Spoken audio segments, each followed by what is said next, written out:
امام ہادی علیہ الصلوۃ والسلام، امام محمد تقی کی شہادت 220 ہجری میں، 8 برس کا بچہ امام بن گیا۔ جب امام بنے امام تو محمد ابن فرج جو کہ مدینے کا گورنر تھا، اس نے کہا کہ کیا کیا جائے کہ شخصیت کو توڑا جائے۔ دیکھیے شخصیت کو توڑنے کے بہت سے طریقے ہیں۔ امام رضا کو بلا لیا گیا، یہ تو ہمارے دربار میں آتا ہے تو تم کیا اس کے پیچھے امام بنے ہوئے ہو۔ یہ بھول گیا بیچارہ کہ جو امام رضا کو امام مانتے ہیں نا، نہ وہ آپ کے کہنے سے مانتے ہیں، نہ آپ کے ٹھکرانے سے ٹھکرائیں گے۔ یہ متصل کہیں اور سے ہیں، یہ دیکھ کہیں اور رہے ہیں، ان کو ہدایت کہیں اور سے مل رہی ہے۔ لہٰذا کہا گیا کہ ایک ایسا کام کرو کہ مدینے کے لوگ اس سے دور ہو جائیں، اور یہ ثابت کر دو کہ اس بچے کو کچھ نہیں آتا، اس نے سب کچھ ہمارے ذریعے سیکھا۔ تو ابن فرج نے مدینے کے ان لوگوں کو بلایا کہ جو لوگ اہل بیت سے محبت نہیں کرتے تھے، کہا کہ اس بچے کا کچھ توڑ کرو۔ سرکار بچہ اگر 8 برس کا ہے تو گلی میں کھیلتا پھرے گا، سب اوچھی حرکتیں کرتا پھرے گا، آپ گھبرا کیوں نہیں؟ اس کا مطلب ہے کہ آپ کی فطرت میں ہے، آپ کے مزاج میں ہے کہ یہ 8 برس کا بچہ کوئی کام ایسا کیا جائے کہ لوگ یہ نہ مانیں کہ اس کے پاس کچھ علم ہے۔ چھوڑ دیجئے آپ، بن باپ کا بچہ ہے، اس کا باپ بغداد میں دفن ہے، محمد تقی جواد، یتیم ہے، گھر میں کچھ حبشی سیافام کنیزیں، گھر میں خواتین ہیں، کون سکھائے گا؟ پیسہ تو آپ سب چھین چکے ہیں، کچھ نہیں ہے، تو یہ بچہ گلیوں میں گھومے گا، ضائع ہو جائے گا، کردار اس کا خراب ہو جائے گا، نہ علم آئے گا نہ تقوی آئے گا، چھوڑ دیجئے۔ یہ 8 برس کا بچہ آپ کے سر پہ سوار کیوں ہو گیا؟ اس کا مطلب 8 برس کا نہیں ہے، آپ کا عمل بتا رہا ہے۔ توجہ کی آپ نے؟ لہٰذا اب آپ دیکھیے تاریخ میں کبھی یہ خوشی کے موقع پہ آپ دیکھتے ہیں چیز، کبھی غم کے موقع پر۔ اگر کچھ خواتین ہیں یہ 25، تو آپ خیمے کیوں جلا رہے ہیں ان کے؟ چھوڑ دیجئے، قیدی بنا کے کیوں لے کے جا رہے ہیں؟ لہٰذا آپ ہمیشہ دیکھیں گے کہ اہل بیت سے تعلق رکھنے والی ہستیوں کو، چاہے وہ ان کے گھر کا بچہ ہو، چاہے وہ ان کے گھر کی خواتین اور مستورات ہوں، یا ان کے گھر سے تعلق رکھنے والے امامزادے، یہ معمولی ہستیاں ہیں ہی نہیں۔ لہٰذا ان کے لیے بڑے پلان بنائے گئے، منصوبے بنائے گئے، لیکن یریدون لیطفئوا نور اللہ بافواہہم، اللہ کے نور کو پھوکوں سے بجھاؤ گے؟ نور ہے خدا کا، پھوکیں تمہاری ہیں، پھیپڑے میں ہوا ہم نے دی ہے، ہم سلب کریں گے، یہ نور نہیں بجھ سکتا۔ لہٰذا کہا گیا کہ بلاؤ کسی کو کہ جو لا یوالی اہل ھذا البیت، ایسے شخص کو لاؤ کہ من لہ علم و ادب و فضل و کمال، تمام عالم فاضل ہو، عربی جانتا ہو، فقہ جانتا ہو، فلسفہ کلام منطق تمام علوم جانتا ہو، کسی ایسے کو لاؤ۔ اچھا ایسے کو لانا کہ جو ان گھر والوں سے محبت نہ کرتا ہو۔ کہا کہ ٹھیک ہے، کہا یہ جنیدی صاحب ہیں، ان کو رکھیے آپ اپنے پاس، یہ ہم لے کر آئے ہیں۔ کہا کہ ٹھیک ہے، کہا کہ دیکھو اس کو سریا میں لے کر جاؤ، اپنے پاس رکھنا، اور اس کو علم سکھاؤ تاکہ ہم سب کو بتائیں کہ یہ جنیدی نے اس کو سکھایا ہے جو کچھ سکھایا ہے۔ پریشانی کس بات کی ہے میری سمجھ میں نہیں آتا۔ اگر یہ کچھ بھی نہیں ہے تو آپ اس کو کیوں سکھا رہے ہیں؟ اور اگر دشمن کا بیٹا ہے تو علم دے کیوں رہے ہیں؟ آپ نے توجہ کی؟ لوگوں تک یہ پہنچانا تاثر کہ ان کے پاس اپنا کچھ نہیں ہوتا، اس کو تو استاد ہم نے دیا، نہ اس کو نجاست کا پتہ تھا، نہ طہارت کا، نہ قرآن، نہ نماز، ہم نے سکھایا۔ لہٰذا اور دوسرا مسئلہ کیا تھا؟ دوسرا مسئلہ یہ تھا کہ جو مومنین آتے تھے مدینے کے، جو رسول خدا سے محبت کرتے تھے، گھر والوں سے رسول خدا کے، وہ آتے تھے امام سے اپنے مسئلے پوچھتے تھے۔ 8 برس کے بچے سے مسئلے پوچھنا یعنی مدینے کے وہ لوگ اپنا امتحان پاس کر چکے ہیں۔ کہا کہ وہ قفل لگاتا تھا اور چابی اپنے ساتھ لے جاتا تھا تاکہ لوگ آ نہ سکیں۔ تو اگر سرکار 8 برس کا بچہ ہے تو آپ آنے دیجئے لوگوں کو، لوگ خود ہی سمجھ جائیں گے اس بچے کے پاس کچھ علم نہیں ہے۔ تو آپ چاہتے ہیں لوگ اس سے آگے سوال نہ کریں، توجہ کر رہے ہیں؟ خیر بہرحال وہ لوگ کہتے ہیں ہم نے دیا۔ محمد ابن فرج کہتا ہے کہ میں ملنے گیا، پھر اس سے بلایا اس جنیدی کو میں نے کہ ما تقول فی ھذا الطفل، ہاں بھائی کیا سلسلہ ہے، اس بچے کے بارے میں تمہارے کیا نظریات ہیں، کیا کہتے ہو اس بچے کے بارے میں؟ کہا لا تقل طفل، بچہ مت کہو، بلکہ شیخ الہاشمیین، یہ بنو ہاشم کا بڑا بزرگ ہے کوئی، یہ 8 برس کا بچہ مت سمجھو اس کو۔ دیکھیں روایت کو میں خلاصے کے طور پہ بتا سکتا تھا، لیکن آپ اس تکلیف سے تو گزریے جس سے بیچارہ گزرا، کہ یہ ہو کیا گیا۔ ہم نے تو چاہا تھا کہ بچہ مشہور ہو جائے کہ اس کو کچھ نہیں آتا۔ کہا کہ ما تقول فی غلام الہاشمی، یہ جو بچہ اس کے بارے میں کہتا لا تقول غلام، غلام بچہ مت کہنا، ولا تقول الشیخ الہاشمی، یہ شیخ ہاشمی کیوں نہیں کہہ رہے ہو اس کو، یہ بہت تم کیا سمجھو کس کے حوالے تم نے مجھے کیا ہے, یہ کیا بچہ دیا ہے تم نے مجھے پڑھانے کے لیے. انشتک باللہ حل تعلم بالمدینہ عالم منی. اچھا سرکار گورنر صاحب یہ بتائیے, مدینہ میں آپ کسی کو جانتے ہیں مجھ سے زیادہ پڑھا لکھا ہو؟ قلت لا. گورنر نے کہا نہیں, سب سے پڑھے لکھے آپ ہیں. مان لیا آپ نے؟ اب آپ بات سنو میری گورنر صاحب. فإنی واللہ اذکر لہ الحزب من الادب اظن انی قد بالغت فیہ فیملی علی بابا فیہ استفیدہ منہ. بات سنو, میں اس کے لیے ادب یعنی عربی لٹریچر, عربی لٹریچر یہ کس زمانے کی بات ہو رہی ہے؟ 220 ہجری کی بات ہو رہی ہے. یعنی جاہلی کا, جو اسلام سے پہلے کا ادب, جو اسلام سے پہلے کی حکمتیں, جو اسلام سے پہلے کی کتابیں, اور جو 250 برس میں لکھی گئی ہیں, یونان سے ترجمہ ہو کے آ چکی ہیں, ہندوستان سے ترجمہ ہو کے کتابیں آ چکی ہیں, فلسفہ آ چکا ہے مدینے میں. ہم 220 ہجری کی بات کر رہے ہیں, ہم 20 ہجری کی بات نہیں کر رہے, ہم 30 ہجری کی بات نہیں کر رہے. نہضت علمی, وہ جو رینیسانس, جو علمی تحریک تھی, وہ مامون اور ہارون کے زمانے میں شروع ہو چکی ہے. فارسی دان, عربی دان, سنسکرت جاننے والے, کتابیں ترجمہ ہو رہی ہیں. مدینہ کا, بغداد کا لیول بڑھ چکا ہے. تو اب ایسا شخص جو ہوگا, یہ وہ نہیں ہے جو 20 ہجری میں کہے کہ سب سے زیادہ پڑھا لکھا میں ہوں مدینہ کا. جو 20 ہجری میں کہے گا پڑھا لکھا میں ہوں, اس کو حدیثیں آتی ہوں گی, تفسیر, قرآن حفظ ہوگا, کچھ حدیثیں حفظ ہوں گی, وضو, غسل, حج, قربانی کے مسائل اس کو پتہ ہوں گے, تیمم کے مسائل پتہ ہوں گے. یہ جو 220 ہجری کا شخص کہہ رہا ہے کہ سب سے زیادہ پڑھا لکھا مدینہ میں ہوں, تو سرکار آپ اس کو 20 ہجری کا پڑھا لکھا شخص نہ سمجھیے گا. یعنی یہ اپنے مقام پر پہاڑ ہے علم کا.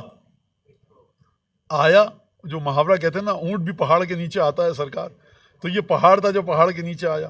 کہا کہ خدا کی قسم میں اس کے سامنے جب بھی کوئی ادب کی, علم کی, حکمت کی بات کرتا ہوں, قد بالغت فیہ. کبھی آپ کسی عالم کے پاس جاتے ہیں, وہ کہتا ہے دیکھیے مجھے یہیں تک پتہ ہے, تاریخ میں نے اس سے زیادہ کام نہیں کیا. آپ کسی کے پاس جائیں, وہ آپ کہتے ہیں فقہ کا مسئلہ. اب آپ ذرا میرے حاشیوں کے ساتھ سنیے اس حدیث کو, تاکہ آپ پوری طرح اس ماحول میں جا سکیں. کبھی آپ کسی تاریخ میں زبردست بات کرتا ہے, آپ فقہی مسئلہ پوچھیے, ذرا پیچیدہ مسئلہ پوچھا, وہ کہتا ہے میں فقہ اتنی زیادہ نہیں جانتا, بس یہیں تک جانتا ہوں. اچھا فقہ کے اندر بڑی زبردست جانے گا, آپ کہیے اس سے فرض کیجئے کہ رجال, کہا دیکھیں رجال میں نے نہیں پڑھا, مجھے بس یہ 2-4 سوال کے جواب دے سکتا ہوں. ایسا ہوتا ہے کہ نہیں ہوتا؟ ہوتا ہے. یہ کہہ رہا ہے انی قد بالغت فیہ, میں وہ علم اس کے سامنے رکھتا ہوں پڑھانے کے لیے کہ بالغت فیہ, ایگزیجریشن کی, مبالغے کی حد تک جہاں پر لوگ کہتے ہیں کہ مجھے وہ علم پتہ ہے. جب میں اس کے سامنے علم و حکمت کی کوئی بات رکھتا ہوں جو بالغت فیہ, جس کو میں نے بڑی اچھی طرح سے حاصل کیا, اب اس کے بعد اس علم میں کچھ رہا نہیں تھا جو مجھے نہ پتا ہو, یملی علیہ بابن, تو مجھے اس علم کے سلسلے میں ایک ایسا نقطہ بتاتا ہے کہ میں اس سے سیکھ رہا ہوتا ہوں. یہ 8 برس کا بچہ ہے, ارے سرکار برباد کر دیا تم نے, ہم کو کہاں پھنسایا ہے. وَيَظُنُّ النَّاسُ إِنِّي أُعَلِّمُهُ, لوگ سمجھتے ہیں میں اس کو تعلیم دے رہا ہوں.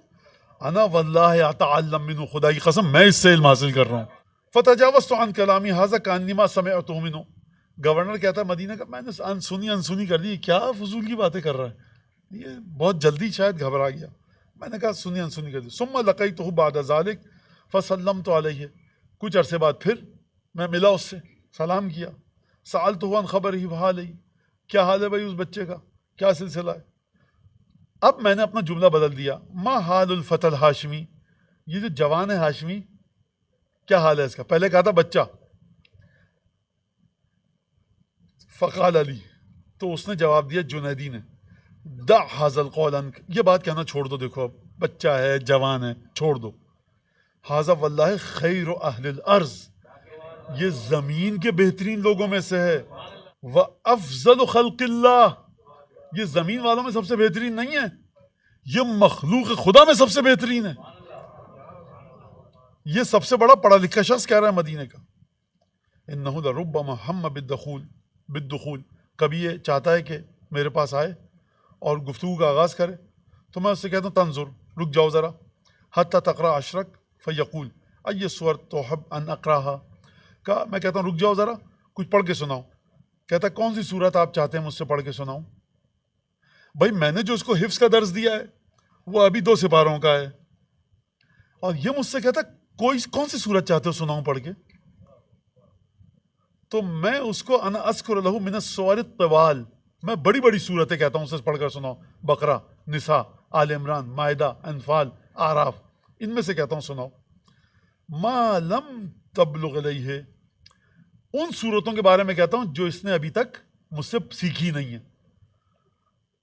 فَيَحُزُّهَا بِقِرَاءَةٍ، تو یہ ایسی قرات کرتا ہے لم اسمع اصح منها من احد قط، بڑے بڑے قاری ہیں مدینے میں، ایسی قرات میں نے کسی کی نہیں سنی بغیر زیر زبر پیش کی غلطی کے. بغیر زیر زبر پیش کی غلطی یہ غلطی ہوتی ہے، تلفظ بچہ ہے تتلا جائے، صاحب کہاں پر یرملون آیا ہے، کہاں پر نون ساکن بے پر تبدیل ہوگا، کہاں پر قلقلہ ہے، کہاں پر قلب ہے، کہاں پر ادغام ہے، کہاں پر اخفاء ہے، کس انداز سے، اس سے بہتر قرات میں نے نہیں سنی. وَجَزْمٌ أَطْيَبْ مِنْ مَزَامِيرِ داؤد النبی، اور کیا اس کی آواز میں ترنم ہے کہ اس کو سن کر مجھے جناب داؤد کے لہجے کے جو واقعات سنے ہیں وہ یاد آ جاتے ہیں. دیکھیے زبان کا مزہ صحیح کیجئے، غذا خود بخود اچھی لگے گی. کسی کو بخار اگر ہے تو اس کے منہ پہ اگر آپ اچھا لقمہ بھی رکھ دیں تو کہے گا ہمیں بد مزہ لگ رہا ہے. لہٰذا مزاج اگر صحیح ہو تو اہل بیت کی نورانیت لطف دیتی ہے. اب اس کے بعد اس شخص نے کہا ثم قال، اس کے بعد کہا کس نے؟ استاد نے، معذرت گورنر نے، ھذا مات ابوہ بالعراق وہو صغیر بالمدینہ، یہ کیسے ہو گیا؟ یہ جب مرا تھا اس کا باپ یتیم ہوا تھا. اب دیکھیں میرے الفاظ نہیں اس کے الفاظ ہیں، جب اس کا باپ مرا تھا اس بچے کا تو بغداد میں تھا، یہ تو یہاں مدینے میں تھا. وَنَشَا بَيْنَ هَذِهِ الْجَوَارِ السُّودِ، اچھی بات ہے، رسول خدا کی شباہت آ رہی ہے یہاں پر. اچھا امام ہادی میں نہیں آئے گی تو کس میں آئے گی؟ رسول خدا کے بارے میں لوگ پریشان کیوں ہوتے تھے؟ یہ تو مکے کی گلیوں میں پلا بڑا ہے، اور نہ ابو طالب کے پاس یہ علم تھا جو اس کے پاس ہے، نہ اس کے دادا کے پاس. یہ رہا ہے یا اپنے چچا کے پاس یا دادا کے پاس، اور اگر رہا بھی ہے تو اتنے کم وقت کے لیے رہا ہے کہ وہ اس کو وہ تمام علوم نہیں سکھا سکتے تھے. اچھا سکھاتے، ان کے پاس ہوتا تو سکھاتے. مکے میں وہ معروف نہیں تھے کہ ان کے پاس یہ علوم ہو، ان کے پاس صرف فصاحت و بلاغت تھی.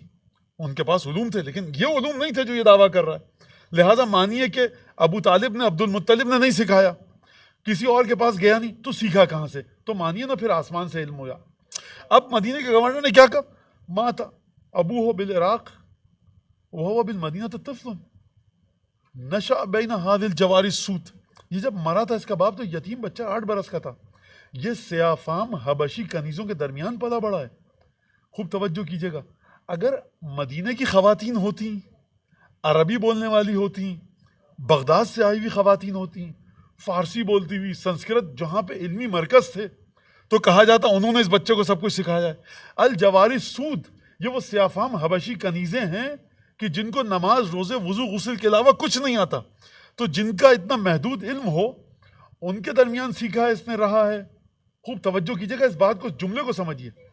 اگر یہ اپنی پھوپھیوں کے ساتھ، فرض ہے گھر کی خواتین کے ساتھ رہا ہے، بنو ہاشم کے ساتھ، تو ان کے پاس یہ علم نہیں ہے. اگر یہ رہا ہے کنیزوں سے سیکھا ہے تو وہ حبشی ہیں، ان کو کیا پتا؟ باپ مرا تھا جب یہ 8 برس کا تھا، یہ علم آیا کہاں سے اس کے پاس؟ توجہ کی آپ نے؟ لہٰذا اب اس جملے کو سنیے. کہا کہ ھذا مات ابوہ بالعراق، باپ مر گیا تھا عراق میں، یہ چھوٹا سا تھا، مدینہ میں ان کے. فمن این علم ھذا، اس کے پاس یہ علم کہاں سے آیا؟ پریشانی. اب اسی پریشانی میں رہیے اور مر جائیے سرکار آپ اسی پریشانی کے ساتھ. ثم ما مرت بہ الایام واللیالی، دن نہیں گزرے تھے، حتی لقیتہ، گورنر نے کہا میں نے ملا اس کو، تو میں نے کہا کہ کیا ہے؟ کہا کہ بھائی دیکھو میں مان گیا ہوں کہ یہ بچہ اشہد ان لا الہ الا اللہ واشہد ان محمد رسول اللہ واشہد ان امیر المومنین، اور یہ ان کی اولاد ہے اور یہ حجت خدا ہے.